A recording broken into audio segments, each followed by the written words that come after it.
think keep it's going. just our identities are shaped so much by our environments and all the Absolutely. computations of environments that we've been through in one lifetime, Yes. that we are ultimately an amalgamation of all those environments. And that brings it back to, well, not only our identity, but part of our identity is also our health patterns, our health footprints. So Yes. how does the autoimmune relate to the nature of the property? I'm interested in that.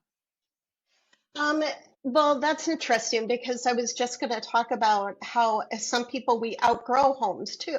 So being able to recognize as you are growing and you're progressing, are you outgrowing your home and is that why you desire to move? Bringing it back to the autoimmune, we have some homes that may have water influences under the ground, and that is going to amplify your autoimmune symptoms, or possibly a home that has too many fire elements and too many peaks. That is going to amplify your inflammation. And there might be, as you are and you're moving forward, you're able to identify that you need a different home because you're ready to actually take the next step of your healing journey. My home has a lot of peaks and a lot of angles. So I have a ton of fire energy, which hence I have a lot of earth energy to offset that fire. So I'm doing different things in my home currently. I just got my roof updated and I put black shingles on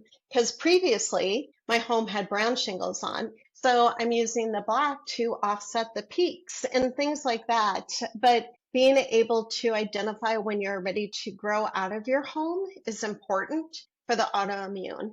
But my Yeah. autoimmune journey has been really interesting is once I found Feng Shui, I was actually able to apply different aspects and cut my medicine in half for my Hashimoto's. So I have seen black and white the effects that a Feng Shui have had on my health, and it's been fantastic. So what exactly have you done? Because I've been in 11,000 homes. Primarily, most of them are to do with visiting people up and down the United Kingdom to do with their health. I mean, some of it has been feng shui, but most of it has been as a community um, occupational therapist. And obviously, I've stayed away from clinics and hospitals for obvious reasons because of the energy in them. Right. But when I've gone in and out of a lot of the homes, I can understand why people have health issues. Part of the problem, biggest problem, is the clutter or the clash of the design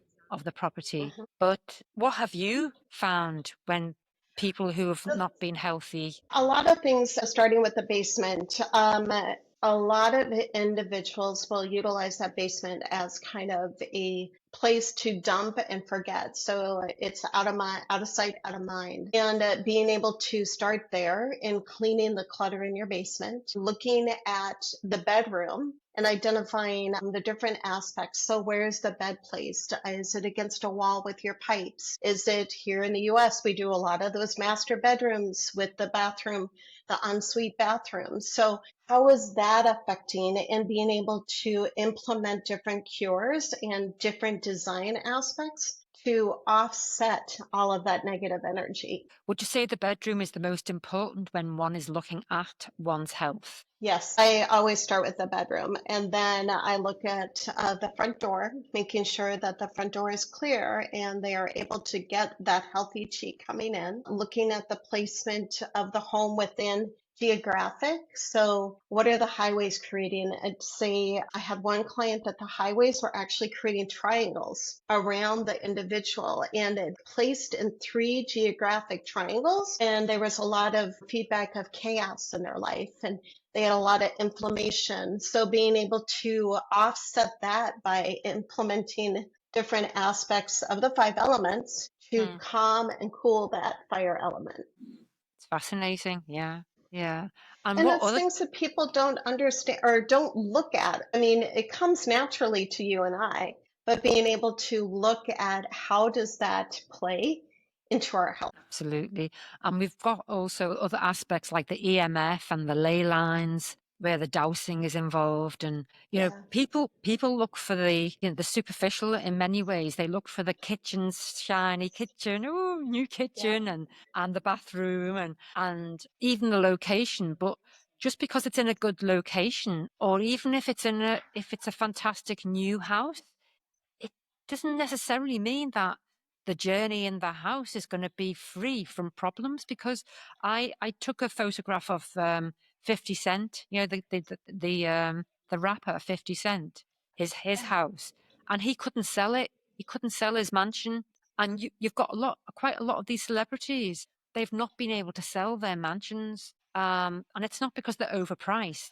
There's something, you know, they've bought it. It looks nice on the outside, but the energetic footprint is just not working. And I don't know how many of them look to feng shui. I'm sure that they do a lot.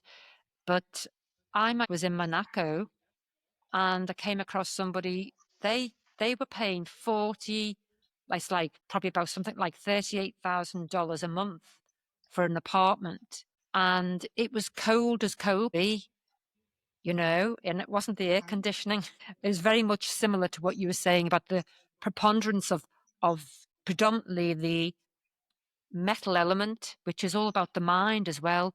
And we're Yeah. already geared up, the human We are. population, the mind is already being distracted and overworked. And then to have everything in the environment kind of focused on the metal element, which is the mind, there is no release. There's no, which comes back to the whole autoimmune, because it's almost like there's over excitement of the mental nervous system. Yeah, and it's interesting. If we think about um, the history, that metal and those grays, if I look back, that's never really been a big design philosophy until the last, what, 10 years? What do you think of that? It's interesting that we are so overwhelmed with internet and our phones that are always in our faces, and we are overscheduled. And now all of a sudden, this metal element has become the predominant design factor. It's interesting to see that in the history of design, that we ourselves are overstimulated, Stimulations, and yeah. then we put ourselves in these metal environments. It's really intriguing. It's fascinating to have this conversation, It is with fascinating yourself, because because I can't really explain this to people who know that they haven't seen it over a period of time. There's a definite wanting to have this whole white thing going on, this whole white, everything's white. And I see it as a symbol of humanity trying to control, because that's what the whole thing, that the whole metal is about. Yes, have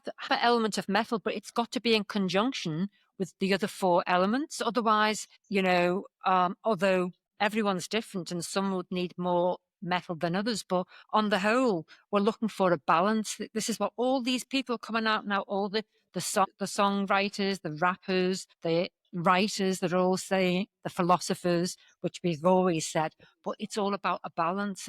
And when there's overexhaustion of the mental element, the mind, through the environment, and it's demonstrating to me when I've seen it, and I've actually experienced it with a client, that they just will not let go. They won't let one bit of color in to their room. They won't let it. sterile environment. And it's to do with ultimately all the internet and everything. It is about control. It is about control. I believe that obviously the element of wood would soften that whole metal. So that's why plants are very important to have Hmm. around to abate that kind of Right. harshness, isn't it? What do you think? I agree with that, but I tend to lean on a lot of earth elements when I'm working with the autoimmune, because I'm trying to ground the individual and trying to get them from that state of inflammation and heightened control metal. So being able to soften the spaces is really important.